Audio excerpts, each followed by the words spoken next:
Pues no quisiera, pero yo creo que para poder poner bien el contexto de los trabajos voy a tener que usar dos sesiones, ¿no? Una en general y otra ya específica de alguna de las cosas que se hace. Algunas, aquí está lo que voy a hablar de lo que serían las compuertas cuánticas y cómo se hacen modelos físicos de ella. Y algo que habló Francisco en su presentación de lo que eran los protocolos de teleportación en sistemas híbridos, no tanto en la parte técnica, sino en general en la filosofía de cómo se hace ingeniería cuántica a través de controlar los sistemas físicos a través de estrategias de control. Creo que es importante porque eso de alguna manera tiene, tanto para modelación como para control en los sistemas actuales de cómputo cuántico, se tienen que utilizar estrategias de control para la manipulación de los estados cuánticos de un estado a otro y poder lograr con ellos mover los estados cuánticos de una posición a la otra y lograr así las compuertas, con las compuertas los circuitos y con los circuitos pues un proceso de información congruente. Entonces aquí les voy a hablar un poco de eso en términos de un sistema físico que es el grafeno y pues esto es parte del trabajo de la maestría de Francisco que ya platicó. Un estudiante, Amparán, hizo las compuertas de un qubit en grafeno. Uriel Lubiano, en una estancia de verano, se aventó propiedades de correlaciones en grafeno. Y Moisés, propiedades en sistemas híbridos. Entonces voy a platicar un poquito de los conceptos básicos que está ahí. Entonces básicamente voy a hablar del qubit, las compuertas, las correlaciones cuánticas, el entrelazamiento. La idea de punto cuántico, yo creo que Francisco habló un poquito de ellas en su plática para poder explicar ese modelo de tres puntos cuánticos y el proceso de teleportación. Y una cosa que voy a platicar, que no es la única, pero es la que más se utiliza o más utilizamos nosotros en mi grupo, es los algoritmos genéticos, que es una técnica que me permite optimizar o controlar un proceso dinámico bajo la perspectiva de optimizar alguna propiedad y cómo se puede hacer control cuántico con algoritmos genéticos. Y voy a hablar de dos ejemplos. Uno me voy a ir rápido, que es el de Francisco, y el otro voy a hablar un poquito más, que es el del grafeno, que nos va a permitir entender bien cómo es que se controla y cuáles son los mecanismos de control que tiene, dependiendo del modelo físico que se está haciendo, ¿no? Entonces, o sea, del modelo que representa el qubit, ¿no? En la segunda parte de la plática, que no me tocaría esta, sino la otra, les voy a hablar un poquito más del contexto de los trabajos que están aquí actualmente en el grupo, que sería aspectos de información cuánticas, correlaciones no clásicas que van, por ejemplo, más allá del entrelazamiento, que se llama discordia cuántica. La idea de usar una definición de la información de Fisher y su relación con el entrelazamiento y el discord cuántico, que es una manera de no clasicidad bastante socorrida actualmente, que muestra que hay otras formas de no clasicidad en los sistemas cuánticos que no necesariamente vienen del entrelazamiento.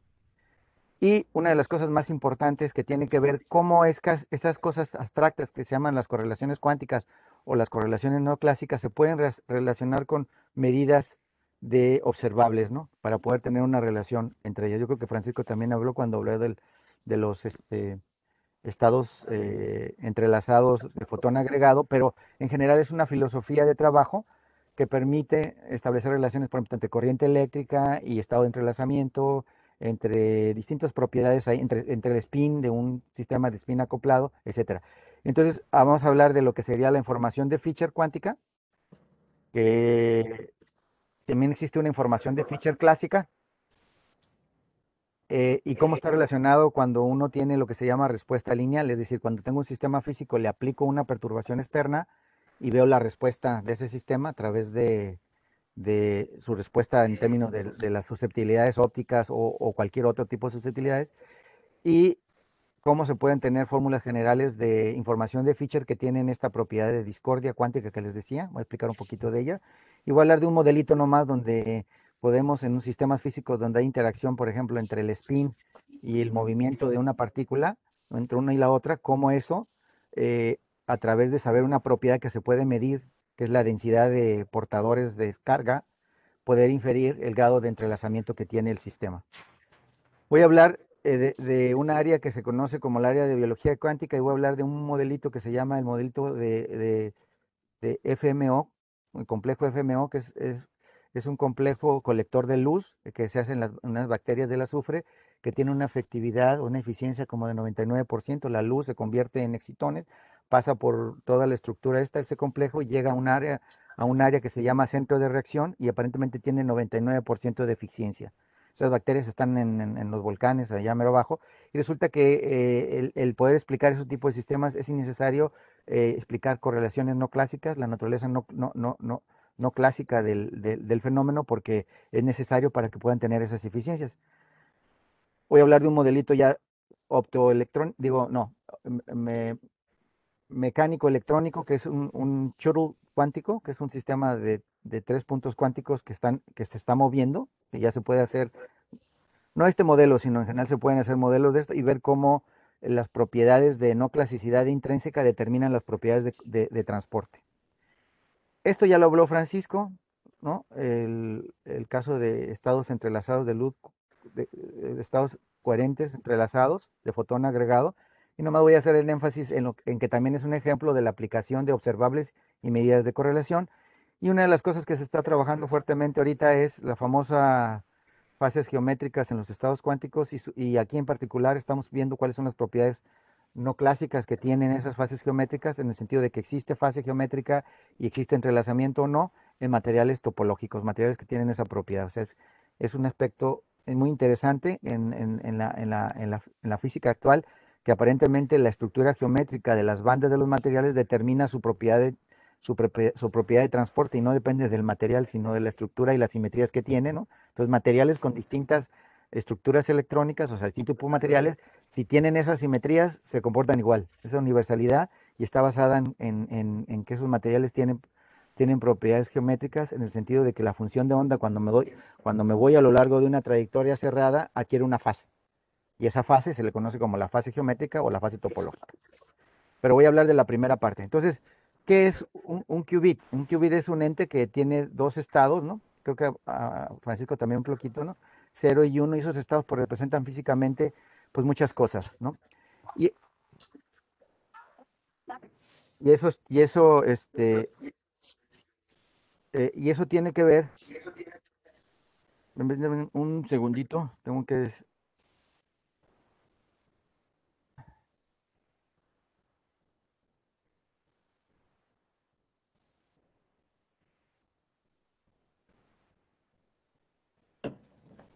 Y eso tiene que ver con la idea de que existe una superposición. Entonces, el qubit, que es el que da origen a todo el procesamiento de información convencional, las computadoras, está basado en un ente que está en una esfera que se llama esfera de Bloch. Esta es la información clásica, cero y uno, pero una información cuántica es un ente que está en cualquier punto de la esfera, y eso se le llama el qubit, ¿no? Entonces, eso es importante tenerlo, porque nosotros vamos a tratar de implementar físicamente un qubit en un sistema, embeberlo y hacer lo que se conoce como las compuertas. Las compuertas son operadores de evolución unitarios, es decir, son operadores que conservan la norma de la probabilidad, ¿no? La distribución. El C0 representa la probabilidad de estar en cero, y el C1 la probabilidad de estar en 1 al cuadrado. El asunto está en que el cero puede ser spin, arriba, abajo, o puede ser un estado electrónico, puede ser el flujo superconductor en una dirección o en otro. Hay muchas representaciones del flujo, ¿no? O puede ser un estado de luz, ¿no? De polarización, o un estado de luz en una superposición coherente en una fase con respecto a una superposición coherente a otra fase, etcétera. Entonces, una rotación, que sería como una rotación en la esfera, ¿sí? Es poder llevar al qubit de cualquier posición de la esfera a otra. Para eso, el sistema es un sistema de dos estados. Entonces, cuánticamente, el número de matrices linealmente independientes que me permiten estas rotaciones de este espacio bidimensional son estas matrices que se conocen como las matrices de Pauli, sigma y, sigma z, ¿no? Etcétera. Y esas son lo que dan origen a las compuertas cuánticas. No en todas las aplicaciones se utilizan esas compuertas. Por ejemplo, en propuestas de tecnologías para cuánticas usando luz, esta es muy socorrida, las compuertas de fase, ¿no? Que agregan una fase, ¿sí? A través de líneas de luz, y entonces tienen ahí un cristal o un elemento que agrega una fase al sistema, ¿verdad? O las fases ya condicionadas a una en particular. Esas son, pero básicamente son la X, la Y, la Z, ¿no? Dando estas tres, podemos decir que son el conjunto de compuertas cuánticas que pueden servir para poder hacer procesamiento de un qubit. La estructura de una computadora cuántica convencional establece que cualquier compuerta de n qubits se puede descomponer en compuertas de un qubit, que sean estas, y una compuerta de 2 qubits. La compuerta de 2 qubits se llama, o es la CNOT, en donde tienen 2 qubits, sería lo equivalente a tener 00, 01, 10 y 11. Y esta compuerta de 2 qubits es una compuerta not controlada, en el sentido de que el primer qubit sirve de control. Si el primer qubit es 0, el qubit de salida se mantiene igual, que está aquí puesto, ¿no? Y el segundo es cuando el qubit de control se vuelve o cambia de signo. O sea, operacionalmente se ve así muy fácil y muy simple establecerlo. Hacerlo cuánticamente, porque tiene que hablar de que tiene que hacerse esta superposición, pues eso es un reto.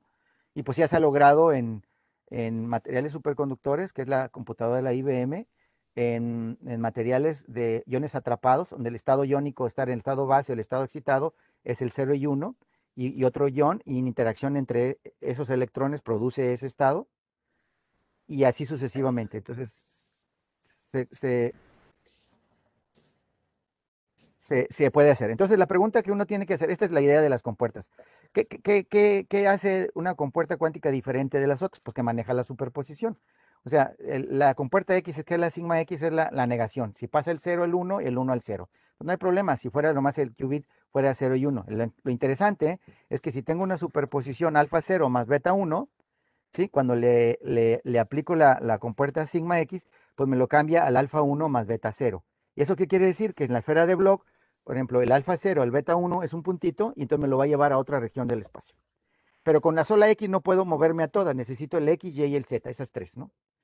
Entonces, en representación matricial, la X es esa, pero opera sobre superposiciones. Muy bien.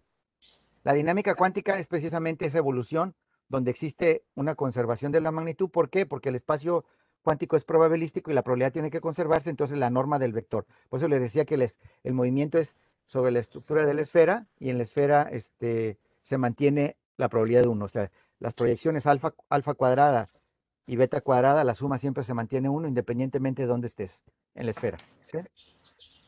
¿Qué problemas o qué requerimientos tiene una computadora cuántica y cómo se exploran distintos modelos físicos? La escalabilidad, es decir, si yo hago para un qubit o hago para 2 qubits, ¿puedo tener 20 qubits? Ese es el problema que se tiene ahorita. Entonces uno ve en la literatura, no, pues ya lograron una de 50 qubits. El esfuerzo tecnológico de control en cuanto a al aspecto de correctabilidad, en el sentido de errores que se cometen en las rotaciones y cosas por el estilo, por el hecho de que el sistema cuántico no está aislado del medio ambiente, induce un efecto de decoherencia, y esa decoherencia no se controla y la superposición se pierde. Entonces, la escalabilidad es uno de los problemas fundamentales, y es por eso que no tenemos y no veremos en los próximos 3 o 4 años una computadora así escalada, ¿no? Completa. Es importante definir bien el qubit, o sea, este espacio dimensional es bien importante definirlo. Entonces, hay muchas propuestas, digo, en óptica hay muchas, tanto usando la polarización horizontal, vertical, o la distribución de fotones, ¿no? En sistemas continuos, o cualquier otro tipo. Se tiene que dar una lógica universal. ¿Qué quiere decir eso? Tenemos que dar, este es tu qubit en iones atrapados, y este es el conjunto de compuertas que puedes hacer y todos los mecanismos de control. Entonces ahí se ocupa el control, que creo que es lo que quiero mostrar de alguna manera en esta plática. El control, ¿qué quiere decir? Es la manipulación del estado cuántico a través, dependiendo de esta, por ejemplo, en los iones atrapados son campos eléctricos que pueden estar en el plano XY o en el plano Z, ¿no? En cualquiera de ellos, con frecuencias fundamentales que me permite una manipulación y una controlabilidad del espacio, y poder ser accesible a través de un número finito de operaciones, y poder controlarlo, ¿no? Entonces, los recursos que se utiliza para hacer eso no deben incrementar potencialmente para poder hacer que una computadora cuántica sea funcional. Y el aspecto así más fuerte es la correctabilidad, ¿sí? Debemos ser capaces de inicializar bien el estado, medirlo y controlarlo, sin que en esas 3 etapas se pierda la coherencia, es decir, la superposición, que es lo que le da la ventaja a la computadora por el efecto del medio ambiente. Y ese es el problema fundamental que tiene cualquier propuesta y cualquier compañía está luchando por eso. ¿Sí? Entonces, las propuestas basadas en coherencias por ejemplo, superconductores y todo ese rollo ocupan refrigeradores a temperaturas muy bajos para menor. En cambio, algunas propuestas ópticas no lo necesitan. El problema es que hay otro tipo de problemas para poder hacer esta lógica universal y esa controlabilidad, etcétera, porque la luz no es tan fácil ponerla a interaccionar, ¿no? Ya lo mismo esto con Karina, etcétera, ¿no? Cuando se hacen o se quieren quedar fotones entrelazados, etcétera, la eficiencia pues está determinada por la respuesta óptica y a veces pues es pequeña. Entonces, a medida que esto vaya funcionando y vaya teniendo mejores respuestas ópticas, van a poder tener unos mejores aspectos de la lógica universal. Y aquí están las propuestas, miren, aquí están los fotones, ay, perdón, aquí están, no, este es de los puntos cuánticos, donde están aquí, son como átomos artificiales que se hacen con litografías y el electrón, o ya sea, se utiliza la carga del electrón, si estoy acá es el uno, si estoy acá es el cero, o la superposición, o se puede usar el spin del electrón, spin arriba y spin abajo y la superposición. Y esto se puede controlar. Los fotones, ¿no? Que es lo que les decían, por ejemplo, ¿no? Los microchips, etcétera, con guías de onda, en donde se ponen aquí estos elementos que permiten agregar fases al sistema y poder entonces hacer lectura de la luz. Este sería una computadora basada en fotónica, ¿no? ¿Sí? Tienen guías de onda, interferómetros, ¿no? Y controles de fase, ¿no? ¿No? En esto que permiten entonces hacer un conjunto de personas. Aquí ya hay prototipos de 6, 8, y ahorita creo que hay alguien que hizo uno como de 50, ¿no? 50 qubits de alguna forma. Los iones atrapados, que es una de las tecnologías más explotadas y comercialmente ya Honeywell tiene, esa está basada en la idea de esos iones que les decían. Aquí en esta regioncita están, en cada uno de esos son los iones, ¿sí? Y lo que se crea con todos aquí está, con todos estos electrodos se crean trampas magnéticas y electromagnéticas. O sea, estructuras de confinamiento como la que tenemos aquí abajo. Esta es una estructura de confinamiento que se tiene. Entonces los iones quedan así como suspendidos, ¿verdad? ¿Sí? Y entonces los estados electrónicos de esos iones son con estas cosas que están aquí, con láseres, le llegan a ellos y hacen las transiciones correspondientes para poder lograr esas transiciones de un qubit.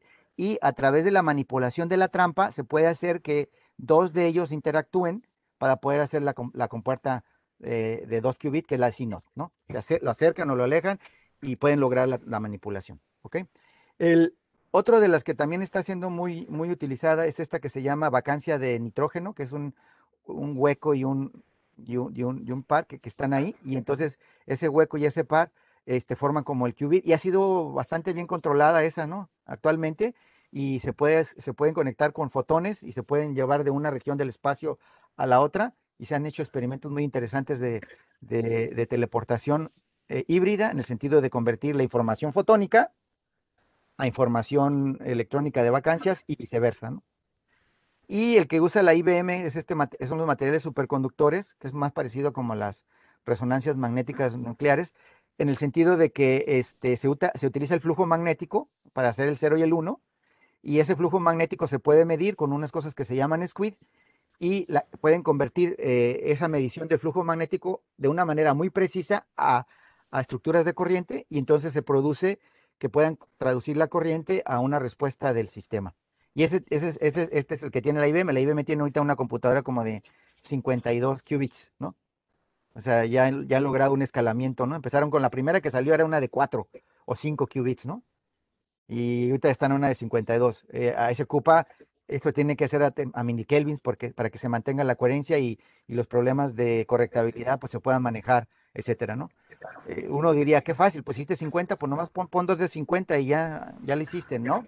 Porque en dos de 50 tienen que manejar, por ejemplo, para que vean la complejidad que hay, y les voy a poner en términos de qubits. Si este es de un qubit, son dos estados. Dos qubits tendrían cuatro estados, dos al cuadrado. Tres qubits, dos al cubo. Entonces sube exponencialmente. 50 qubits son 2 a la 52. Tengo que mantener una onda con 2 a las 52 amplitudes de forma coherente, ¿no? ¿Verdad? Y poder inicializar, operar y medir. sin que se pierda esa coherencia cuántica. Entonces no es un problema tecnológico trivial, ¿no? Y ahí anda la tecnología, las propuestas, etcétera.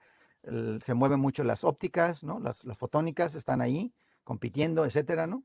Hay alguien por ahí, una compañía, sí, no sé, sí, Q dice que pronto, próximamente va a sacar una de 52 bits ópticos, ¿no? Y que va a ser bastante controlado con fibras ópticas y no va a ocupar problemas de enfriamiento, etcétera, etcétera. Pero bueno, es algo que está ahí en la mesa. Entonces, lo que vimos es que estos átomos artificiales son confinamientos artificiales, ¿no? Estos confinamientos artificiales que permite, entonces, por ejemplo, aquí son, por ejemplo, aquí se fijan las estructuras, son cianuro de galio con aluminio, etcétera. Entonces se crean así como unos pozos de potencial. Aquí se ven, ¿no? En términos de la banda, esos pozos de potencial que cuando uno resuelve el problema cuántico aparecen los estados discretos, como lo de un átomo, como el átomo de hidrógeno o cualquiera, ¿no? Y esos estados discretos pues tienen respuestas ópticas o en términos de esto, por ejemplo, se está usando mucho ese tipo de estructuras de puntos cuánticos para generar los primeros fotones individuales. O sea, cuando hay una transición, por ejemplo, de un estado al otro y el fotón que sale, lograr que sean fotones con un número de fotones muy chiquitito, o sea, que llaman generadoras de fotones individuales. Y últimamente se han visto no solo de fotones individuales, sino que poder acoplar la luz a través de una estructura similar para que salgan los fotones eh, también entrelazados, ¿no? Está eso en la experimentación. Entonces hay técnicas de crecimiento, aquí están las técnicas que se hacen, ¿no? Lo importante aquí es que tenemos la manera de poder controlar el crecimiento y tener estados accesibles, ¿no? Entonces uno puede decir, pues este es mi cero y este es mi uno, ¿no? Entonces tengo que controlarlo, tengo que hacerlo. Y eso es lo que de alguna manera implica el control cuántico. El grafeno, que es otro material que además de tener unas propiedades electrónicas, etcétera, este es material de carbono hecho por esta estructura hexagonal que se repite a lo largo de una de las direcciones y la otra. Y es una estructura de honeycomb, que le llama, y tiene muchas propiedades muy similares a los de los fotones, pero en el sentido de que cerca de ciertos puntos aquí, sus relaciones de dispersión con la luz son lineales con K, es decir, se comportan como partículas sin masa, ¿sí? Sí, entonces son partículas sin masa. Entonces, eso hace que tiene unas propiedades muy peculiares. El nivel de control de esto ha sido tan fuerte que ya se pueden hacer, ¿cómo se llaman? Transistores. Aquí está el fuente y sumidero, ¿sí? Y un electrodo en la parte de arriba y aquí adentro hay un junction o una línea de grafeno y entonces se puede abrir y cerrar la compuerta y poder hacer transmisión. Y la transmisión se hace. Ustedes pueden pensar, por ejemplo, en que si esto lo abrimos, un electrón llega, se mete a este estado y luego sale, ¿no? Se hace a nivel eso se llama electrónica molecular, porque le permite a ustedes moverse sobre estados electrónicos y salir sobre ellos. Y lo mismo sucede con el grafeno. Los estados que permite la estructura son los disponibles, ¿no? Y se puede utilizar. Entonces, lo que nosotros hicimos además del otro, es tratar de hacer un punto cuántico que se conoce que se puede hacer de grafeno y usar dos estados de grafeno para ver si podemos hacer las compuertas sigma X, sigma Y y sigma Z para el qubit y ver la física que hay para poder lograr estas compuertas. Entonces es un problema de entender la física del punto cuántico y la dinámica y dos, controlarla para llevarla de un estado A un estado B que me dé esa compuerta. Entonces, le quiero explicar más o menos la filosofía que hay en esa ingeniería de control. ¿Ok? Eh, Siguiendo con el asunto, está en lo que se conoce como las correlaciones cuánticas o el entrelazamiento y es aspectos de no separabilidad. Este es el modelo que les decía de híbrido, ¿no? Donde tienen fotones y sistemas de puntos cuánticos, ¿no? Y se hace un acoplamiento entre el grado de libertad electrónico con el grado fotónico y entonces empiezan a manifestarse propiedades de no separabilidad o no localidad basadas en el entrelazamiento. Sí, y esa correlación, pues es una correlación no clásica que tiene información que no es accesible clásicamente, y básicamente los conceptos que están atrás de eso es el entrelazamiento y la discordia cuántica. Que en sistemas puros, es decir, sistemas que no están en un medio ambiente, etcétera, que no se degrada, el entrelazamiento es la discordia cuántica. Pero en un sistema mixto, que hay degradación, puede haber regiones donde hay entrelazamiento, pero paramétricamente con respecto al medio ambiente ya no hay entrelazamiento, el sistema no está, es separable, pero existe discordia cuántica, ¿no? Y esa No separabilidad, pues tiene las condiciones que le hemos platicado en algún momento dado, que la medición en una región produce el efecto sobre la otra y de alguna manera, pues Karina ha hablado un poco de esto y Francisco también, ¿no? El asunto está en que en sistemas híbridos, como el caso del proyecto de Francisco, pues teníamos estados electrónicos, que el electrón estuviera en el punto A o en el punto B, y teníamos estado del spin, que la partícula tiene un spin. Allí hablamos de una propiedad en el que hay una interacción entre el spin y la órbita, y tenemos lo que se conoce como estados cuánticos híbridos, y experimentalmente se han puesto, por ejemplo, aquí está los qubits de spin que están aquí, se han acoplado con los de la luz, crean estados entrelazados, que se llama estados híbridos, que permite la intercambiabilidad de recursos, que es importante, porque entonces en una propuesta de telecomunicaciones o de información, puedo usar el fotón que lleva la información cuántica y eventualmente lo transfiero a spin o a otra propiedad que lo puedo utilizar ya dentro de un contexto diferente y poder entonces hacer la intercambiabilidad de los estados. Lo que es importante entender aquí que el spin y el electrón está en un estado electrónico, pues por su carga, pero tiene un spin. Entonces, intrínsecamente, un solo objeto tiene 2 grados de libertad. Cuando hay interacción entre el spin y la órbita, se conoce como un área muy interesante que se conoce como área de autoentrelazamiento. Es decir, es el mismo objeto con 2 grados de libertad que a la hora de acoplarse produce entrelazamiento, ¿sí? Y eso va en contra de la forma convencional del entrelazamiento en relación a que si se tienen dos entes, como el que normalmente le habla la paradoja Einstein-Polo-Roske-Rosen, en donde, o el caso de los fotones entrelazados, donde tienes una línea que se va por un lado, otra que se va por el otro, y entonces tú haces una medición en un grado de libertad y le afectas al otro, pero los grados de libertad A y B están bien separados, porque pueden ser distintas frecuencias o distintos modos, ¿verdad? Y están bien separados. Pero si aquí tengo un electrón y tiene spin y están entrelazados, pues yo no puedo separar el spin y la carga, ¿no? Y entonces medir el spin por un lado, sino que ese ente todo el tiempo físicamente está ahí, pero hay una manifestación de la no localidad. Entonces hay un área de trabajo ahí muy interesante, hay un review de autoentrelazamiento, no solo en esto, en la parte de óptica hay muchas de esas, ¿no? Cuando se integran grados de libertad, por ejemplo, entre momento K y frecuencia, ¿no? Y cosas por el estilo, son híbridos, pero dependen, es del mismo ente que es el fotón, ¿no? Porque el fotón tiene muchas propiedades, ¿no? Helicidad, por ejemplo, ¿no? Con respecto a otra propiedad, entonces le permiten entonces crear de manera intrínseca estados entrelazados, autoestados entrelazados, ¿no? ¿Qué propiedad tienen estos estados entrelazados? Pues que no se pueden explicar como producto, ¿no? De los dos. O sea, si uno quiere hacer, este es un estado entrelazado que es un estado de Bell, ¿no? 0, 0 más 1, 1, alfa 0 más beta 1, gamma 0 más delta 1. Pues lo que vemos aquí es que si hacemos esto y hacemos el producto, y yo quiero recuperar esto, si quiero tener el elemento 0, 0, alfa la pondría como 0, pero si pongo alfa como 0 se va a ir el no, gamma tendría que ponerlo, si quiero tener el 0, 0 y el 1, 1, tendría que deshacerme de estos dos. Entonces tendría que poner el alfa 0, ¿sí? Y se iría pero el otro, se me iría el otro término, porque aquí tengo un alfa, ¿no? Entonces no hay manera de que a través de un producto de los estados pueda poner. Esa es la idea de la no separabilidad, y eso es lo que es intrínseco No les voy a explicar la discordia en estos momentos porque es más difícil, no tiene una estructura matemática tan ahí, está basada en aspectos de información, pero es importante que lo tengamos. Entonces, ¿qué pasa en el entrelazamiento? Pues que la medida de uno hace el colapso del otro y determina, esa medida proyectiva determina unívocamente el estado que se está midiendo. La medida en un subsistema determina el valor del segundo de manera unívoca, ¿no? Y esa es la idea que a veces pone y explica, yo estoy aquí y alguien está en la luna, le mides aquí, y entonces la luna también va a medir de manera irrevocable un estado. Entonces esa relación o correlación eh, está todo el tiempo y no se pierde. ¿Ok? Y ese entrelazamiento, pues dice ahí, cada quien lo interpreta de manera, ¿no?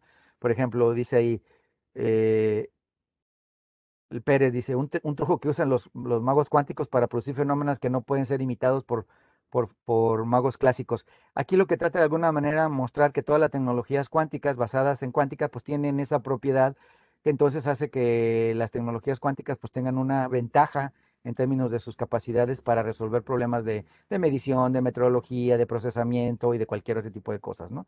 Otras que si uno quiere transportar información cuántica de una región del espacio al otro, pues no puede medir porque hay un problema con la función de onda y el colapso, y pues es un recurso que se necesita. Entonces ya el entrelazamiento ya forma parte intrínseca de la estructura de las tecnologías cuánticas y no solo eso, de los fenómenos físicos que están ahí puestos a esa escala, ¿no? Una correlación que es más grande que la esa. Entonces, aquí generalmente se miden a través de una cosa que se llama el coeficiente de Schmidt, que no es más que, dado un sistema que está acoplado, uno ve al subsistema, uno de los subsistemas, su matriz de densidad a ese subsistema, y a ese le calculan el grado de mezcla. Y el grado de mezcla, que es el término que está abajo, les da una medida del grado de entrelazamiento. Entonces, un sistema, por ejemplo, como el spin, que tiene 2 grados de libertad, que está acoplado a otro spin, que sería otros 2 grados de libertad, 2 por 2 es 4. Entonces, la matriz de densidad de uno de los sistemas es una matriz de spin, que sería de 2 por 2. Entonces, una traza de ρ cuadrada va a tener un valor de 1 cuando la ρ es 1, 0, o la máximamente mezclada cuando tienen un medio y un medio, y les va a dar un cuarto, el denominador, y la K se va a volver 4. Entonces tendrían un valor entre 1 y 4, y es una medida de eso. Y eso Karina lo usa para caracterizar los haces, ¿no?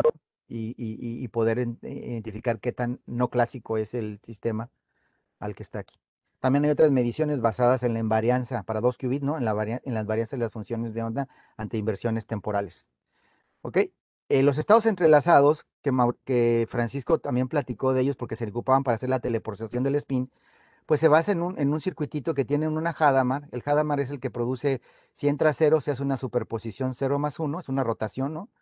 Y si entra el 1, se hace una superposición 0 - 1, es una superposición pesada, 50% uno el otro. Y luego una CNOT, que la CNOT decíamos que si el control era 0, se quedaba igual, que aquí queda igual, pero si el control 1 cambia de signo, entonces podemos lograr. Entonces, si yo en este circuito empiezo con 0, 0, 0, 1, 1, 0 y 1, 1, puedo lograr todos los estados de Bell, ¿no? Los estados de Bell son todos el 0, 0 más menos 1, 1, y el otro sería el 0, 1 más menos 1, 0, que son los estados entrelazados de 2 qubits. La pregunta es que uno tiene que plantearse cuáles son los estados entrelazados, por ejemplo, de dos, cuando tienen un qubit, por ejemplo, el caso que les puse del ejemplo de la luz ¿no? En ¿sí? Un qubit, que es un spin, dos con la luz, que fotón, que puede tener, pues, 0 fotones, un fotón, 2 fotones con n grados de libertad, entonces 2 por n, entonces hay que tener algún mecanismo. El número de Smith también sirve, pero el tipo de entrelazamiento que se logra es diferente. El entrelazamiento se utiliza para teleportaciones, o sea, etcétera. Siempre uno tiene que preguntarse, es un recurso. Si quieren hacer un procesamiento de información cuántica, tienen que preguntarse qué le pasa o cómo lo puedo hacer mejor si se introduce entrelazamiento en el problema. La idea de entrelazamiento y su uso en distintos problemas, pues ya es muy vieja. Hay experimentos. En el 93 se usó teleportación usando un estado entrelazado, pero usaban luz. Fíjense, hasta el 2004 se pudo hacer un control muy explícito de estados electrónicos de átomos, ¿no? ¿Sí? De tal manera que se preparaba un estado electrónico de un átomo y se transportaba la información. Aquí está bajito un ejemplo. Tienen 3 átomos aquí. Aquí preparo un estado que es una superposición, es decir, un punto en la esfera de Bloch. Hago un procedimiento que es el código de teleportación, y quiero que el átomo de aquí se ponga en esa misma configuración o estado cuántico sin medir, porque no puedo medir por ¿no? el procedimiento, sino a través de simplemente una manipulación física con el exterior a través de campos eléctricos y campos magnéticos, ¿no? ¿Sí? Y aquí está el asunto. Ya está tan así que ahorita ya en una computadora cuántica la gente ya agarra y mete la compuerta y hace la programación y ya puede hacer teleportación en los qubits de las computadoras que están ahorita disponibles, como la IBM, etcétera, ¿no? ¿Ok? Ahora, y aquí es donde entro. La idea de control cuántico y algoritmos genéticos, sí es importante que lo mencione porque da la idea de que lo que yo quiero es optimizar algo basado en un procedimiento de control. Por ejemplo, aquí les voy a poner un ejemplo yo tengo un sistemita de acoplamiento y pongo el electrón aquí, pero el electrón puede, por la barrera, puede estar molecularmente distribuido entre los dos. Entonces la distribución de carga, pues está el famoso bonding, antibonding. Pero yo le puedo aplicar un campo eléctrico, ¿verdad? De tal forma que haga que la carga se acumule más en esta región.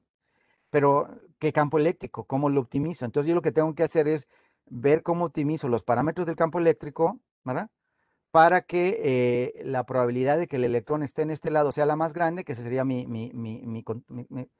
estructura de control, se logre, y entonces podemos hacerlo. Entonces aquí está un ejemplo donde empezamos, ¿no? La distribución de carga como función de la distancia y se van cambiando las ondas, esta CDT y la barrera, y entonces podemos lograr que se logre el asunto. Y así se ha hecho con, por ejemplo, en dos sistemas de spines, ¿no? También se ha hecho optimización para hacer que el entrelazamiento en un arreglo de spin, el entrelazamiento por pares sea optimizado. Esa es la idea de los algoritmos genéticos. Pero ¿en qué consiste? No se usa nomás en cuántica, en general es un área muy utilizada.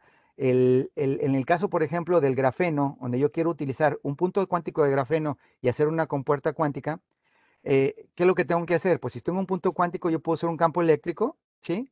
Para hacer transiciones y puedo modificar lo que se conoce como el voltaje de base, es decir, en la base del, del, del- del punto cuántico. Aquí les voy a poner uno que es físicamente, ¿sí? Ese que está aquí, a partir de electrodos, ¿dónde estaba el? A partir de electrodos que se ponen en las bases de esta cosa, yo puedo controlar y poder hacer que el estado este suba o baje, ¿no? Eso se puede hacer experimentalmente, poniendo aquí un potencial, que es como una compuerta que se pone hacia el exterior y se aplica un potencial y puedo subir y bajar. Entonces, esas son las que me van a servir de control, ¿ok? Lo que quiero lograr es esas compuertas, sigma X, sigma Y y sigma Z, que ya les platiqué qué hace. La sigma X es esta rotación, la sigma Y es similar, nomás que tiene una fase geométrica, una fase Y, ¿no? Y la sigma Z nomás tiene una diferencia uno y -1. Bueno, entonces, ¿qué es lo que se hace? Entonces, se crea una población de cromosomas. ¿Qué son los cromosomas? En este caso, los cromosomas son los parámetros que caracterizan el control. En este caso, por ejemplo, la magnitud del voltaje, el ancho, o sea, lo hago durante una cantidad de tiempo, la magnitud del campo eléctrico y la dirección de ese campo, ¿ok? Entonces, esos son mis cromosomas. Entonces, yo que genero un montón de cromosomas, o sea, consistentes con los valores experimentales, es decir, pongo Bs consistentes con los valores experimentales, campos eléctricos consistentes con los valores experimentales, y una vez que los tengo, genera. ¿Qué haces? A la hora de hacer esto, agarras y evolucionas tu función de onda a un tiempo de medición. Y tienes que definir lo que sería la función objetivo, el control, que en la jerga de algoritmos genéticos se llama fitness. La fitness mide qué tan robusto es el procedimiento. Aquí la fitness es que después de un cierto tiempo de medición, yo creo que mi función de onda sea la función de onda que hubiera obtenido de haber aplicado en la compuerta sigma x, que es mi ideal, ¿no? Entonces yo quiero que ese sea máximo. Entonces la probabilidad al tiempo de medición de que sea mi función objetivo debe ser máximo, ¿sí? Entonces, ¿qué hago? Agarro esos cromosomas y determino, o sea, evolucionas en el tiempo hasta el tiempo de medición y toda esa familia le calculas el fin. Entonces, una te da punto 8, punto 7, punto 3, punto 1, 0, punto no sé qué, y agarras los que te dieron fines más arriba de un cierto umbral, punto 7, por ejemplo. Entonces, imagínense que este es uno de ellos y este es otro de ellos, ¿no? Entonces, posteriormente se hace una generación de crossover, o sea, mezclar. Se mezcló el 7 con el 2 y el 8, ¿no? Se hace en todas esas familias, digo, en todos los pares estos, y posteriormente se elige, de acuerdo a una probabilidad, un cambio al azar que se llama mutación. Por ejemplo, si este es 2, subirle tantito, 3, ¿no? Y es mutación. Esto no se hace, este es bien determinista, pero este no, este es probabilístico, y hay un parámetro que determina. Entonces, se mueve a la siguiente generación, agarramos la siguiente generación y hacemos el procedimiento. Y si bien es tardado, pues, la evolución ya bien tardó muchos años, este, resulta de que si lo sigue haciendo uno, siempre llega uno a una solución donde el fitness se maximiza. No hay esos problemas como los algoritmos o algunos esquemas de control convencionales, ¿no? Como los bang o lo que sea que se utilizan también para sistemas de control dinámico, se puedan, ¿cómo se dice?, quedar en mínimos espurios, ¿no? Que no son los absolutos.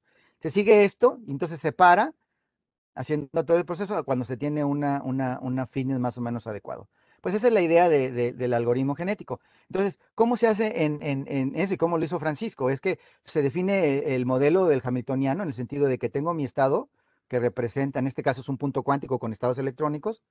En el caso de Francisco, ¿no? Sería dos puntos cuánticos con una partícula con spin, ¿no? Y interacción entre ellos, que ya Francisco lo explicó, que es el hamiltoniano de referencia, que es el sistema que yo quiero manipular. Y tengo un hamiltoniano, que es un hamiltoniano de control, que en general depende del tiempo y además tiene una serie de parámetros de control, que son las Bs, ¿no?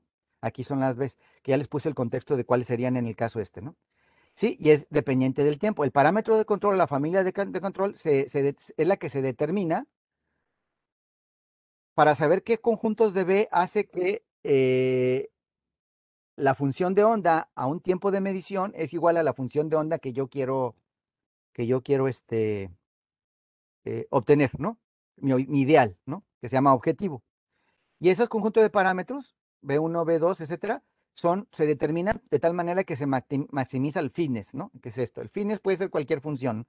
Aquí estoy poniendo uno muy directo porque ese fitness, por ejemplo, si fueran sistemas donde hay disipación, etcétera, no es la función de onda, tendría que ver con una propiedad de la matriz de densidad.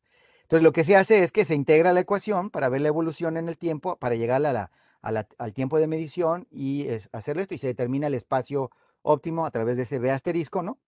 Y ese B asterisco es el conjunto de parámetros que hace que el fitness se modifica. Entonces, por ejemplo, en el caso de Francisco, a la hora de crear un estado, una superposición de spin que fuera un estado entrelazado, pues quería que el spin fuera arriba en este lado y luego abajo ¿no? en el otro, y una superposición con el 50%, pues se pone la función objetivo, el fitness, se pone como es, se hace la dinámica, ¿no? y esto. Entonces, ¿qué mecanismo hace que pueda haber el entrelazamiento híbrido? Pues ya lo platicó una interacción spin-órbita que existe en los sistemas, ¿no? En el sentido de que el electrón cuando pasa de una región del espacio a la otra, hay interacción que produce flipeo de spin. Entonces, metiendo ese parámetro, ¿no? Aquí está, ¿no?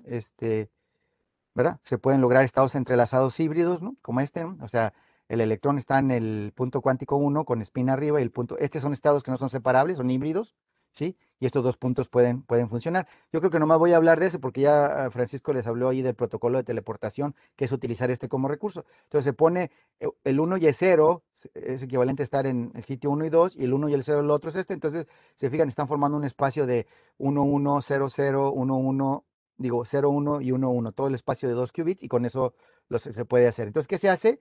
Se, se hace una optimización para tener el máximo de entrelazamiento entre dos moléculas usando el entrelazamiento híbrido, y luego el otro es ya uno donde ya tenemos además. Ahora, la pregunta es, ¿cuáles son los parámetros de control para el caso del modelo que presentó Francisco? Los parámetros de control, por ejemplo, para el entrelazamiento es el tuneleo, ¿no? O sea, se puede abrir y cerrar ¿cómo se llama? La anchura del sistema a través de una compuerta, y se le puede poner dependiente del tiempo, ¿no? De hecho, hay experimentos que a nivel de nanodispositivos cuánticos se puede hacer que oscile esta cosa, ¿no? Y otra cosa es a través de compuertas, ¿no? de piso, modificar esta y esta. Entonces, estas son las características de control para generar estados entrelazados. Una vez que se hace, se pueden generar. En el caso de teleportación, tenemos que meter una interacción entre spin y spin, ¿no? Porque son dos partículas. Para la información de spin de aquí, la transfiera en esta, y se puede distribuir, crear estado entrelazado. ¿Ok? Ese sería el modelo. El otro modelo es un punto cuántico que les decía, imagínense el grafeno así, como el que les puse, y ya se hacen experimentalmente de forma circular, y tiene un fondo, entonces se crean ahí estados ligaditos. Entonces voy a agarrar, por ejemplo, aquí ya he escogido, ya Se escogen dos en términos de que paramétricamente, esos dos, paramétricamente una excitación eléctrica de las que son accesibles experimentalmente no me va a sacar de ese subespacio porque tiene muchos, este punto cuántico tiene muchos estados, ¿sí? La base computacional es estar en este estado o en este, serían dos estados electrónicos, y el objetivo es generar a estas compuertas, ¿no? ¿Sí? O sea que si yo aplico, que si yo aplico la compuerta sigma X, me la puede llevar de esta configuración a esta, o a una superposición, manipulando los elementos ahí. Como les mencioné, en el caso de del punto cuántico, son el campo eléctrico, su dirección, y los voltajes de compuerta y los tiempos de voltaje de compuerta. ¿Ok? Esto ya se los explicó Francisco, ¿no? Aquí está la función objetivo, aquí están los parámetros, tratamos de poner parámetros que estén acordes a los parámetros experimentales en estructuras de arsenuro de galio e interacciones con esto. Y lo que logramos, aquí está el pulso que les decía y el tamaño del pulso. Se logra la optimización del sistema con un conjunto de parámetros, y lo interesante es, aquí está, ¿no? Veamos el medio del asunto. Yo creo que Francisco puso una gráfica ahí, pero quiero de alguna manera explicar cómo se genera esto en términos de distintas etapas que la que va. Partimos de un estado inicial, se da superposición y eventualmente aquí están las probabilidades de cada uno de ellos, ¿no? Y se necesitan estos dos momentáneamente, pero eventualmente la probabilidad, porque se está haciendo un proceso de control, se va hacia los estados que queremos que sería el phi de R abajo y el phi de C ¿no? Para poder lograr un estado entrelazado como es este que tenemos aquí, ¿no? Aquí me equivoqué, este es phi de R, ah, uno tiene que ser arriba, phi de C arriba, este debe ser arriba. Estos son los dos que se alegra, pero fíjense, hay una transición aquí, etcétera, y aquí están los pulsos que se lograron para la optimización. Lo interesante de esto, y que lo que pudo hacer Francisco, y generalmente tratamos de hacer, es que uno trata a través de este esquema poder hacer la síntesis, y eso es interesante, ¿no?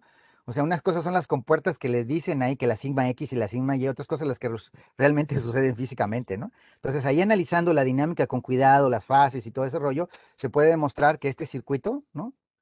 ¿Verdad? Es equivalente al Hadamard con el C-Not y una fase, ¿sí? O sea, es un circuito equivalente al que ya les había puesto que un Hadamard y un C-Not me daba los estados de Bell. Pero aquí no, aquí es un fenómeno físico, entonces tiene que haber fases en distintas direcciones porque los mecanismos físicos son diferentes. Si hay una compuerta de dos, pero es de este tipo, y cuando lo hacen, pueden demostrar que es equivalente a generar estados entrelazados, ¿no? Pero es un circuito diferente. Y cuando ya hizo el de teleportación, aquí ya no me voy a ir, pues es el mismo sistema, también se puede hacer la síntesis de la compuerta, entonces estamos traduciendo la física del control para lograr la teleportación de aquí del spin, del estado del spin aquí acá, hasta este lado, y se muestran todos los procesos ahí de tal, y los controles. Lo importante aquí es que creo yo que es una de las cosas interesantes en el trabajo, es que uno puede hacer la síntesis del asunto y si uno agarra este circuito y se lo aplica de manera abstracta, independientemente del mecanismo, si logramos la teleportación. Entonces es un mecanismo o un circuito equivalente a la teleportación de un estado de spin, ¿no? ¿Ok? Y aquí está el circuito cuántico. Este fue trabajo de tesis de un estudiante de maestría del posgrado de Ciencia e Ingeniería de Materiales. Entonces agarramos el punto cuántico de grafeno, se establece el hamiltoniano, necesitamos tenerlo, ¿no? Esta es una estructura bidimensional donde tiene parte radial, parte angular. El hamiltoniano se pone en esto. El grafeno, si se fijan, es un hexágono, entonces su descripción es que los átomos, si bien los dos son de carbono, el átomo A y el átomo B geométricamente representan distintos grupos de simetría, y por lo tanto necesito tener esa representación. Entonces, la evolución de la ecuación es espinoidal, que es la probabilidad de estar en A, en el átomo tipo A o el átomo tipo B. Y se pone el hamiltoniano, se pone las energías, y uno dice, bueno, voy a agarrar mi espectro de energías y voy a escoger cuál va a ser mi 0 y mi uno. Y en base a qué se escoge, pues tenemos que hacer un tuning para que cualquier excitación de los láseres que haya convencionalmente no me saque de ese subespacio, porque entonces vamos a tener problemas y no vamos a poder lograr las compuertas, ¿sí? Entonces, ¿qué es lo que hacemos? Se introduce la interacción dipolar eléctrica, ET.R, de tipo E coseno de omega t. Esta omega la definimos muy explícitamente para que sea la omega entre el estado 0 y el estado 1. Esa está fija, ¿sí? Pero si arribita estuviera otro estado, podríamos tener transiciones. El modelo no hace uso nomás de 2 estados. Tenemos el modelo de 7, 10 estados para poder ver realmente qué robusto era. También se escoge la dirección, ¿no? El coseno y el seno. Por otro lado, está lo que se llama la compuerta, ¿no? Que sería el voltaje en el punto cuántico. O sea, en el radio R hay un voltaje que se aplica, pero hay un tiempo al que inicia, un tamaño en el que sucede. Entonces se plantea el hamiltoniano con sus estructuras de control, que sería el láser y las compuertas. Se resuelve la ecuación de Schrödinger que me da la probabilidad de estar en el estado cuántico del punto cuántico 1, 2, 3, 4, 5, 6, 7, todos ellos se consideran todos, pero nosotros queremos mantener una probabilidad muy grande en el estado 0 y 1, esto para ver qué tan robusto es el modelo, ¿sí? Etcétera. Entonces, aquí está lo que les decía, ¿no? Esta es la simetría del punto cuántico AB, son diferentes, entonces necesitamos separarlo. Entonces, cuando uno resuelve este problema, uno tiene que calcular la probabilidad de estar en A y la probabilidad de estar en B. Entonces, también se genera una especie en cada punto puedo poner una cosa que se llama la corriente de probabilidad, ¿sí? Que esa está relacionada con aspectos de transporte. ¿Sí? Y de esa manera visualizamos la física del control y de la compuerta cuántica en términos del modelo que se está haciendo. Entonces, miren, aquí tienen ya un poquito el contexto. Aquí están los estados electrónicos, pues, todos estos que están aquí, ¿no? Son todos los que puede haber. Y entonces se elige este como el 0 y el 1, ¿eh? Pero si se fijan, aquí arribita hay otros, ¿no? ¿Sí? Y también se consideran. El problema es que tenemos que, la W me permite una transición de estos dos estados, ¿no? Etcétera. Si ustedes ven y agarran el estado cero y calculan la probabilidad de encontrar a la partícula, a la partícula en la región del espacio, en la posición, les da esa figurita, el color que está al fondo del cero. Si agarran en cada puntito, hacen lo que se conoce como la corriente de probabilidad, esta propiedad, porque tiene que ver con que tengo A y B en el espacio, ¿verdad? Van a observar que, por ejemplo, el cero tiene una vorticidad en esta dirección, ¿no? ¿Ok? Y nos vamos al uno y el uno, si se fijan ya, aquí era muy probable estar en el centro, aquí se ve, ¿no? En el caso del uno, ¿no? Digo, era poco probable estar en el centro, ¿no? Perdón, aquí está mal. Eh, el R igual a cero es aquí, y entonces el cero es muy probable estar en el centro, que es esta región del espacio, ¿sí? Y va disminuyendo. Y el otro es al revés, está en el centro, y eso se ve con el color que tenemos aquí invertido. Pero lo interesante de esto, si se fijan, y eso lo que es interesante cuando uno hace la física de esto, es que la vorticidad cambia de dirección. Entonces aquí de alguna manera una propiedad topológica, ¿no? Si yo calcular aquí la vorticidad o la geometría, ¿no? de este chunche, la fase que está acumulando con respecto a esta, tiene que cambiar. Entonces hacer la compuerta involucra hacer una transformación ahí bien, bien explícita, ¿no? De esa vorticidad y no es algo tan trivial y es interesante ver el sistema. Entonces, ¿qué hacemos? Agarramos el asunto de la fidelidad. La fidelidad es que yo empiece con una superposición o con el cero, que le aplique sigma x y me llegue el uno o sigma y me llegue al i 1, o lo correspondiente con sigma z. El sigma z, si le aplico al cero lo dejo igual, si le aplico al uno me cambia el signo, menos, ¿no? Porque el sigma z de la matriz es 1, 0, 0, menos 1. Y se hace el proceso de optimización. Entonces tenemos que ver que hay procesos de optimización que no es el mismo para cada compuerta. Esta es la sigma x, sigma y y sigma z, ¿sí? Y aquí dice cuánto es el voltaje, el tiempo al que debe empezar, la dirección del campo eléctrico, la magnitud, ¿no? De cada una de ellas. Una vez que se tienen, se agarran esos parámetros, se meten a la ecuación de Schrödinger, se evoluciona en el tiempo y observamos el fenómeno, ¿no? Entonces, por ejemplo, este es el del sigma x, ¿no? Aquí está iniciando en cero y aquí vemos la evolución en el tiempo, ¿verdad? Del sistema, y si observan bien, pues estaba blanco y se vuelve negro, y pues estamos convirtiendo el cero en el uno. Pero lo interesante de la física, y que nunca le explotamos, el estudiante aquí se quedó, y es que a fuerza se tiene que crear aquí una especie de hueco, ¿no? ¿Verdad? Sí, para que se logre la transformación. Este hueco tiene que crearse y construirse.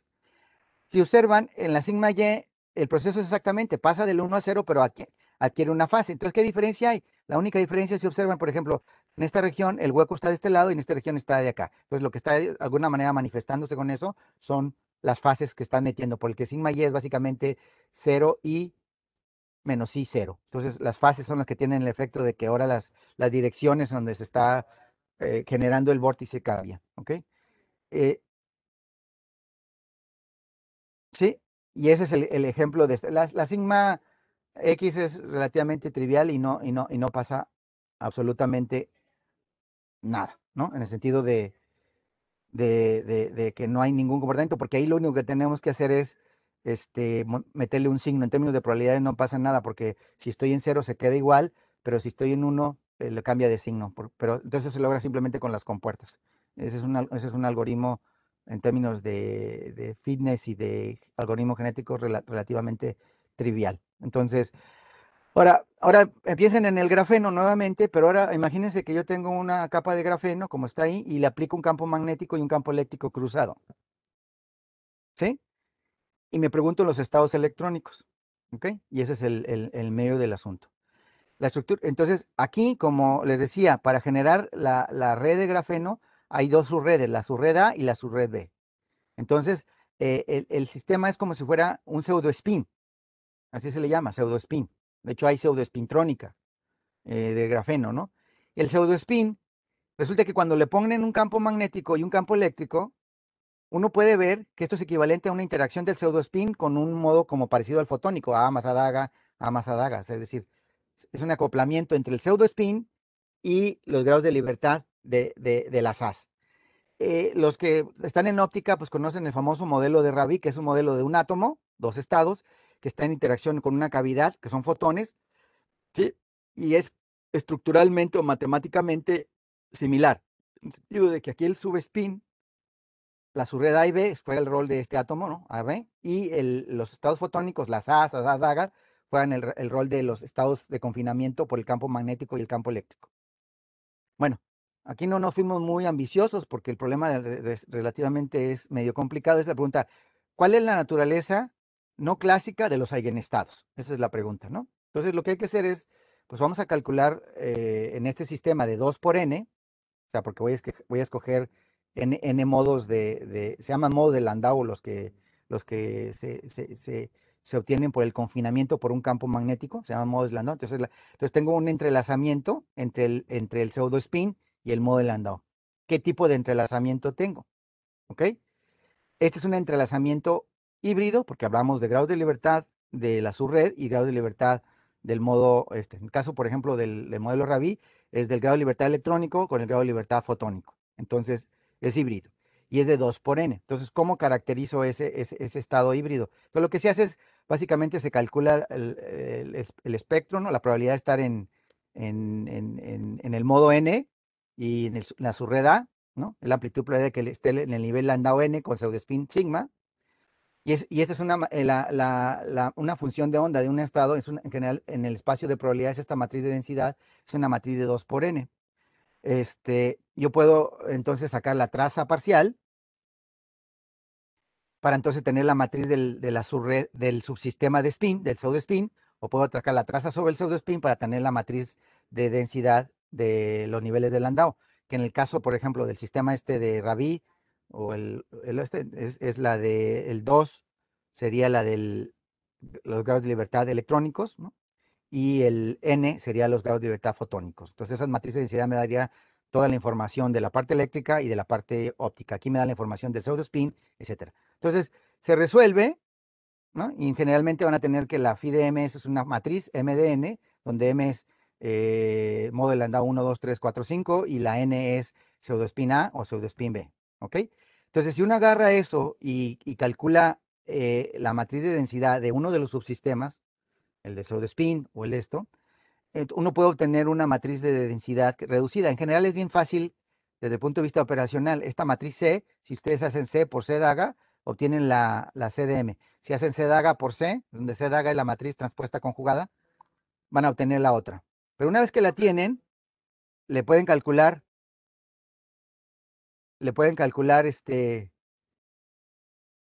un medio de la traza de Röme al cuadrado, que puede ser en cualquiera de los dos, y esa es la suma de unas cosas que se conocen como los coeficientes de Schmidt, y eso les va a dar la K. Entonces, por ejemplo, si K igual a 1, el sistema es separable. ¿Por qué? Porque si el sistema es separable, la matriz de densidad reducida Por la función de onda es separable, entonces esta CDM es separable, entonces toda la información de M es distinta de la A. Entonces la traza parcial cumple la propiedad de que la traza de rho cuadrada es un 1.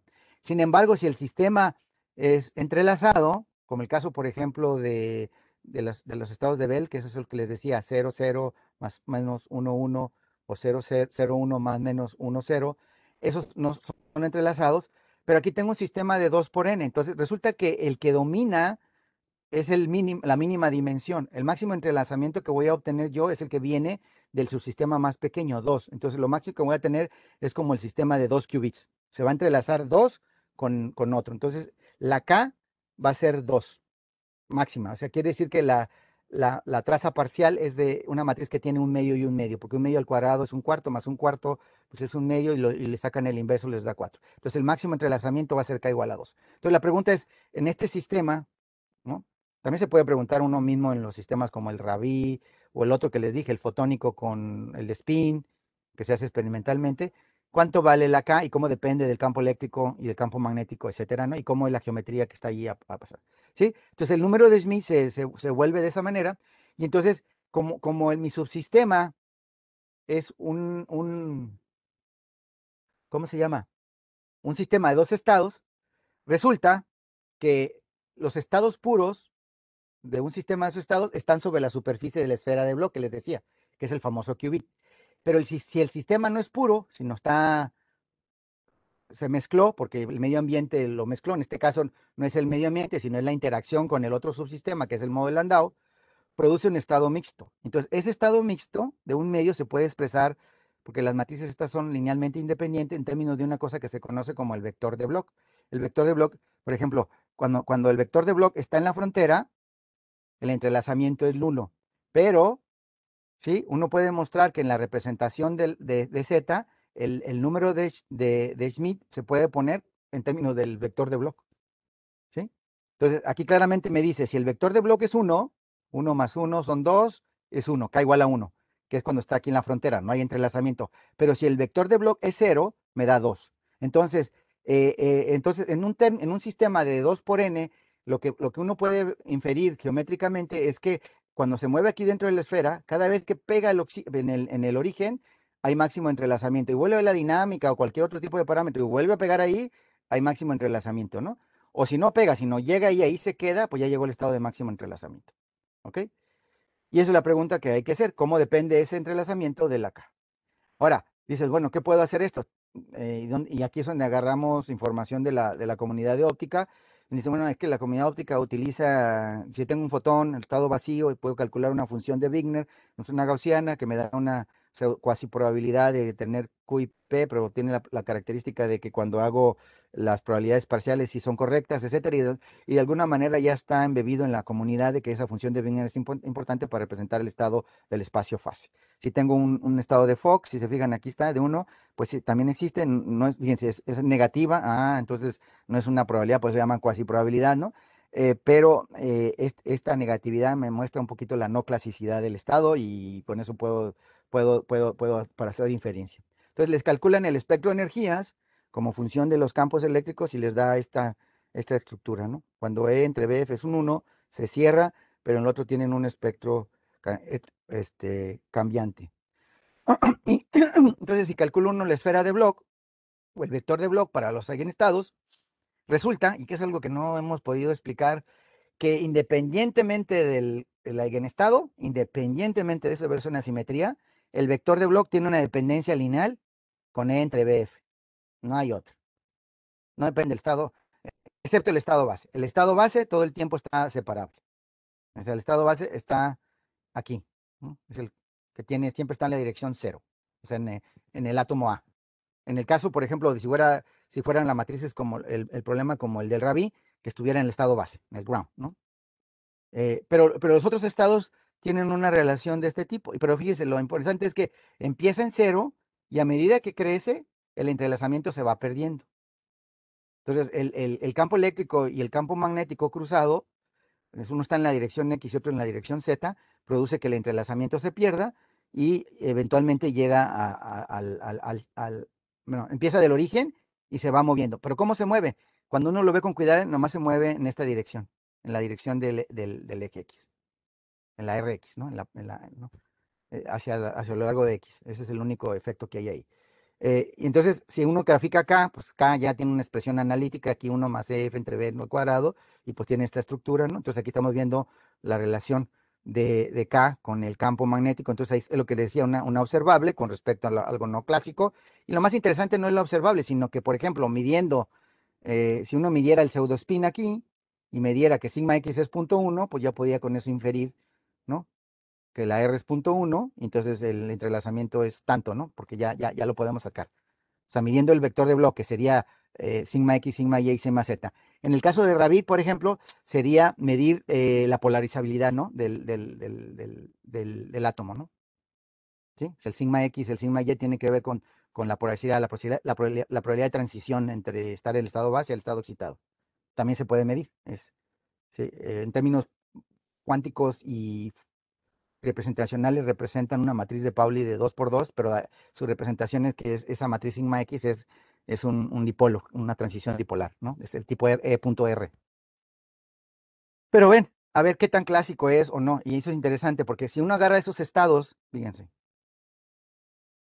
y calcula lo que se conoce como el parámetro de Mandel, que es n cuadrada menos n, también esto viene de la comunidad de ópticos cuánticos, menos n sobre n, resulta que, por ejemplo, cuando lo hacen con un estado coherente, que es la Q vale 0, se dice que es un estado poissoniano y están en el límite semiclásico.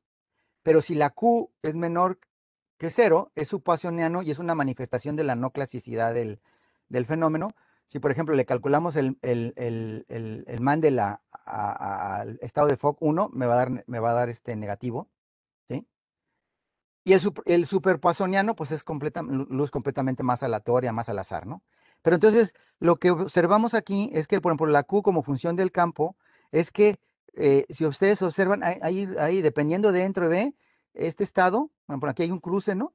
Donde por debajo de este es subpoissoniano y por arriba es suprapoissoniano, ¿no? Para este estado. Y así, entonces, podemos estar en el régimen clásico en términos de la distribución de n's, que sería en caso de Rabi de fotones, aquí es la distribución de modos de Landau, y también podemos estar en el caso cuántico y en el límite, y va a tener un entrelazamiento, pues que pues va a depender va a ser no nulo, porque alrededor de punto 2, entre B.2, miren, la K es bastante grande, ¿no? 1.7, 1.9. Entonces, aquí lo que nos está diciendo es que no necesariamente la naturaleza del otro subsistema tiene que tener características no clásicas para poder tener un máximo entrelazamiento. Es más la relación que guardan entre ellas, ¿no? Que es la importante, ¿no? Y eso, pues, sí es un resultado importante. Entonces, uno grafica aquí las funciones, ¿no? Para campo eléctrico nulo, ¿sí? Esas son las funciones de la WX, ¿no? Para los distintos niveles, ¿no? La distribución.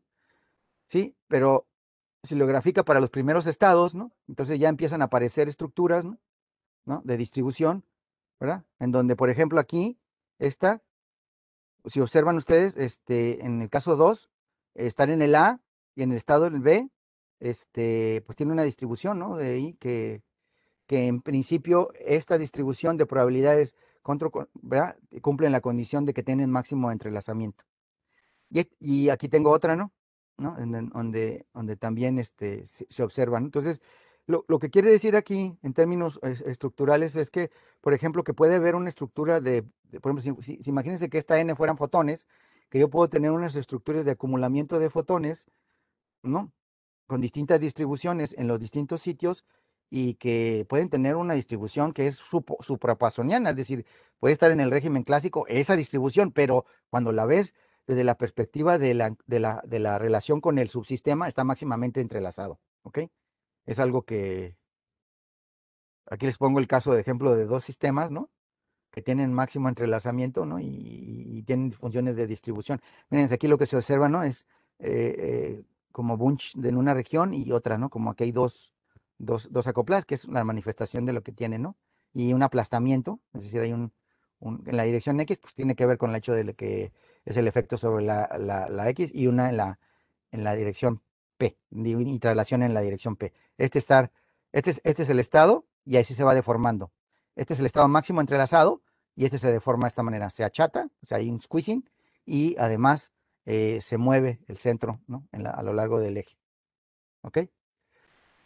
Y ya, entonces bien, cuando no hay campo, para que ya terminemos y es, hagamos discusión, preguntas, cuando no hay campo, el campo nulo, ¿no? Y hay un campo magnético, esta es la función de onda del sistema. Y si observan ahí, si ustedes observan, está hablando de un estado tipo Bell, porque si a n le llamo 0 y a este abajo le llamo 0, n-1 le llamo 1 y arriba 1, entonces este es el estado 1, 1 más menos 0, 0, que es un estado entrelazado, dependiendo de lo que le están diciendo. Pero se fijan, el acoplamiento nomás se da entre dos grados que son mutuamente ortogonales. Pues esa misma propiedad de mutua ortogonalidad, la propiedad de estar en n se debe de cumplir. Entonces, esto que ustedes ven aquí, ¿no? De esta distribución, la probabilidad de si está máximamente entrelazado, la suma de probabilidades de A debe ser igual a la suma de probabilidades de B y además tienen que ser o tener una relación de ortogonalidad. Entonces, la geometría de ortogonalidad lo que importa y no la distribución del fotones en términos de que si son poissonianos o no. Eso que quiere decir que yo puedo poner, y eso es importante, que yo puedo poner condiciones de un entrelazamiento relativamente grande, punto 2, que es alrededor de 1 punto y fuera, y puedo estar en el régimen poissoniano, es decir, luz no clásica o excitación no clásica, en el régimen poissoniano, que es semiclásico, o en el régimen suprapoissoniano, que es clásico, y en esos tres regímenes puedo tener un entrelazamiento similar, ¿sí? Lo cual es importante desde el punto de vista experimental porque da la pauta que se puedan crear estados macroscópicos de fotones máximamente entrelazados que puedan ser observados, ¿no? Y medidos adecuadamente porque puede ser un estado coherente, ¿no? Eh, modificado o aplastado, lo que sea, ¿no? Ese es el asunto. Cuando ya se quieren meter efectos de termalización, etcétera, etcétera, pues ya se introducen otras cantidades que tienen que ver con las discordias, pero yo creo que ya lo voy a dejar para la siguiente, porque ahí ya se tienen que medir otras correlaciones, porque ya el número de Schmidt ya no es suficiente, porque ahora tenemos un contacto con un medio ambiente, ¿no? Y el medio ambiente es afecta y por lo tanto ya no, el número de Schmidt ya no es el indicador y tiene que establecer correlaciones cuánticas geoninas a través de esto. Y una manera, si ya para terminar, es a través de una cosa que se conoce como incertidumbres locales, ¿no? O sea, lo que tiene usted es un medidor cuántico, tienen el sistema que tiene esa propiedad o no la tiene, bueno, si no la tiene, como es el caso, o sea, ahí tiene esa línea que está ahí, es como tener una correlación clásica, ¿no? ¿Sí? Entonces ustedes miden y su medidor dice, aquí está, ¿no? Sin embargo, la ROAB no contiene correlaciones, ¿no? O correlaciones clásicas. Y es lo que van a medir cuando estén viendo el subsistema. Sin embargo, si tiene, que son las amarillitas, correlaciones cuánticas, yo puedo, y ese es el asunto de cómo se define las correlaciones cuánticas de sistemas mixtos más allá del entrelazamiento, que se llama discordia cuántica, uno puede a través de medir localmente, ¿no? Tener ahí la medición y ver, ¿no? La lupa, el color amarillito que me va a dar a través de la incertidumbre local de medición, o sea, la información accesible local, poder inferir la no clasicidad, ¿sí? Que tiene el sistema, que puede venir de dos entes, de la entrelazamiento y de otro mecanismo que ahorita no se conoce, que se llama discordia, en el sentido de explicarlo como elemento. Entonces ya se hace todo el mecanismo y uno puede calcular en este sistema la discordia como función de la temperatura y etcétera, etcétera, etcétera, ¿no? Yo creo que con esto es suficiente para terminar. Y aquí lo que quería mandar es el mensaje, ¿no? De que estudiar sistemas de cualquier tipo implica y querer utilizarlos para hacer procesamiento de información o cosas por el estilo, es necesario tener eh, pues un esquema de, de control, ¿no? Y una manera de caracterizar adecuadamente a través de este tipo de técnicas. Hay un montón de técnicas de control, yo he visto varias, ¿no? Y existen ahí. Sin embargo, la que he encontrado que ha sido más robusta y que ha resuelto muchos de los problemas de optimizar la complejidad del mismo es estos algoritmos genéticos.